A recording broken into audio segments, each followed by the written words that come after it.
Zahra Fielding, seorang mualaf asal Australia. Siapa sangka muslimah tersebut pertama kali tertarik pada Islam lewat sebuah game online. Awalnya, Zahra menemukan teman baru lewat sebuah permainan daring. Saya mengunduh game tersebut karena penasaran. Saya melihatnya di iklan Facebook, yang menurut saya kurang pada tempatnya, kata Zahra yang menganggap iklan tersebut cukup seksis. Game yang Zahra unduh adalah Game of Sultans, yang merupakan simulasi role-playing atau memainkan peran dalam sebuah kekaisaran.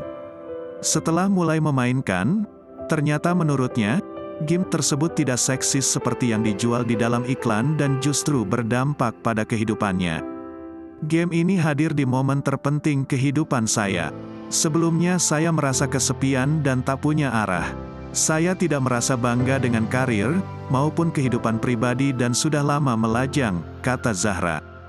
Dalam game, yang melibatkan kerjasama dalam kelompok untuk mengalahkan musuh, Zahra bergabung dalam kelompok yang berisi 5 pemain perempuan dari Australia dan Asia. Dalam game ini, saya bertemu dengan sekelompok orang dari negara berbeda yang mungkin tidak akan pernah saya temui, cerita Zahra. Salah satu pemain dalam kelompok Zahra adalah Kim Asikin, seorang perempuan dari Singapura yang beragama Islam. Ketika kami mulai bertukar pesan, saya langsung merasa nyambung berbicara dengannya. Tidak tahu mengapa dan bagaimana, tapi kami betul-betul saling sahut-sahutan, tutur Zahra. Kim awalnya sempat merasa tidak percaya diri ketika harus memasang fotonya di kelompok chat bernama Discord, yang terkenal di kalangan gamers, karena ia adalah satu-satunya pemain yang mengenakan hijab. Saya agak khawatir tentang bagaimana teman-teman saya dalam kelompok akan melihat saya. Apakah mereka akan menghakimi saya karena agama saya, katanya. Namun, akhirnya Kim memutuskan untuk jujur kepada anggota kelompoknya, yang selalu sedia menolongnya bila ada masalah. Saya baru kehilangan ayah saya sebelum saya main game ini. Jadi berhubungan dengan mereka sedikit memberikan kedamaian, dan membantu mengalihkan perhatian saya, kata dia. Jadi, saya tidak mau membohongi mereka. Saya yakin mereka dapat menerima saya apa adanya. Semakin Zahra dekat dengan Kim, semakin ia berani membicarakan topik keagamaan. Meski sebelumnya tidak beragama atau ateis, Zahra merasa pandangan tentang Islam telah terkontaminasi oleh pengalamannya di masa lalu. Satu-satunya hubungan saya dengan Islam adalah beberapa tahun lalu, ketika salah satu teman baik saya mulai berpacaran dengan pria Muslim Afghanistan, kata dia. Pada waktu itu, pria itu adalah Muslim yang taat, tapi sekarang saat saya sudah tahu banyak tentang kepercayaan Islam. Sebelumnya saya pikir dia seorang penindas atau sangat mengontrol, lanjut dia. Bagi Zahra, pengalaman temannya, yang saat itu mulai memakai hijab, serta penggambaran negatif agama Islam di media membuatnya memiliki prasangka buruk soal perempuan yang memakai hijab demi agama. Saya pikir hijab adalah lambang penindasan. Tapi saya tidak pernah punya kesempatan bertanya tentang ini kepada siapapun. Jadi, saya bertanya kepada Kim, dan ternyata saya salah besar, kata dia. Ketika seorang perempuan mengenakan hijab, tujuannya agar orang mengenal mereka karena kepribadiannya, bukan karena penampilannya, kata Zahra. Ini sesuai dengan pandangan saya, dan sesuai dengan pola asuhan saya. Selama ini saya dihakimi berdasarkan penampilan fisik saya. Percakapan mengenai hijab berujung kepada pembicaraan soal kepercayaan Islam secara keseluruhan. Namun, Kim sempat merasa minder karena merasa pengalamannya tidak bisa mewakili seluruh umat Muslim.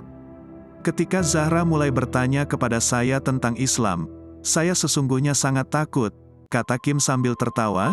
Saya takut karena saya bukanlah sosok perempuan Muslim. Saya selalu berpikir saya adalah pemberontak. Ketika kecil, Kim dipaksa untuk mengenakan hijab dan taat beribadah oleh ibunya. Ia dibesarkan dalam keluarga yang menerapkan banyak aturan dan sering dicari kesalahannya. Pertanyaan dari Zahra membuat saya merefleksikan diri. Apakah saya sudah benar-benar cukup taat beragama, kata Kim. Kim mengatakan merasa senang ketika Zahra bertanya soal kepercayaan yang sudah ia peluk sejak kecil itu. Diam-diam, ia berdoa kepada Tuhan, jika benar Zahra memang ditakdirkan untuk menemukanmu, mudahkanlah. Tapi tentu saja saya tidak mengucapkannya terang-terangan. Saya takut Zahra berbalik dan lari ketakutan, kata Kim. Menurut Zahra, Kim justru jauh dari sebutan pendakwah. Kim orangnya sangat tertutup. Malah kalau saya mau tahu informasi soal Islam darinya, saya harus aktif bertanya karena dia sadar tidak mau memaksakan kepercayaannya kepada saya, kata Zahra. Seandainya ada orang yang secara sengaja mengajak saya untuk masuk Islam, saya justru tidak akan pernah masuk Islam dan malah akan menolaknya. Setelah sekian lama mempelajari Islam, Zahra merasa semakin dekat dengan kepercayaan tersebut. Ini adalah perjalanan menyenangkan buat saya. Saya tidak tiba-tiba bilang, "Halo teman-teman, saya akan menjadi Muslim sekarang," katanya. Langkah ini dimulai ketika suatu hari saya bertanya pada Kim, apakah sopan bila saya mulai memakai hijab? Saya ingin tahu bagaimana rasanya mengenakannya. Setelah beberapa kali mencoba, akhirnya Zahra semakin percaya diri untuk menutup rambut dan kepalanya di akhir pekan, dan lama-kelamaan mengenakan sorban di tempat kerja. Awalnya tidak ada yang bertanya. Lalu, setelah beberapa hari, beberapa teman kerja mulai penasaran. Mereka bilang, "Apakah kamu salah potong rambut atau lagi menciptakan tren rambut terbaru?" kata Zahra sambil tertawa. Percakapannya berujung ringan. "Ya, sebenarnya saya sedang mempelajari Islam dan tidak yakin apakah saya harus mulai mengenakan hijab atau tidak. Jadi saya sedang mencari jawabannya," jawabnya kepada mereka.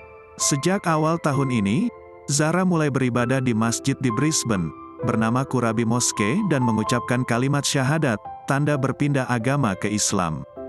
Ia adalah satu dari ribuan warga barat yang pindah ke agama tersebut setiap tahunnya. Zahra percaya semua orang sebetulnya lahir sebagai Muslim. Menurutnya, ia tidak mengganti agama, namun kembali ke agama tersebut. Saya memberitahu kepada teman Muslim yang membantu saya ketika mengucap kalimat syahadat bahwa saya tertarik untuk dijodohkan karena saya lelah disakiti dan ingin langsung bersuami saja, kata dia. Lalu ia membantu melengkapi profil saya dalam sebuah aplikasi pernikahan Muslim. Seperti ketika Zahra bertemu teman barunya secara online, kali ini, ia juga sudah menemukan tunangan lewat teknologi online. Tunangan saya bertugas mengedit konten digital dalam sebuah organisasi Muslim di Kuala Lumpur. Dia bilang kalau dia sangat tertarik pada cerita saya dan ingin tahu proses saya menemukan Islam. Kata dia, setelah beberapa hari chatting, akhirnya saya pikir oke, saya ingin mencoba dan menjaga agar hubungan ini tetap halal. Bagaimana cara kita melakukannya kalau dia tinggal di Malaysia dan saya di Australia? Hubungan halal yang dimaksudkan Zahra adalah hubungan menurut hukum Islam, di mana keluarga dari pasangan sudah harus saling bertemu untuk memastikan hubungan tersebut tidak dijalankan sembunyi-sembunyi. Bagi Zahra dan pasangannya, jarak bukanlah kendala. Melalui panggilan video, mereka mengenalkan keluarga masing-masing. Ketika penutupan perbatasan Australia nanti diangkat, Zahra berencana akan segera pindah ke Malaysia untuk menikah. Kim mengatakan akan hadir dalam pernikahan Zahra dan insya Allah, siap bertemu dengan teman gamernya untuk pertama kali.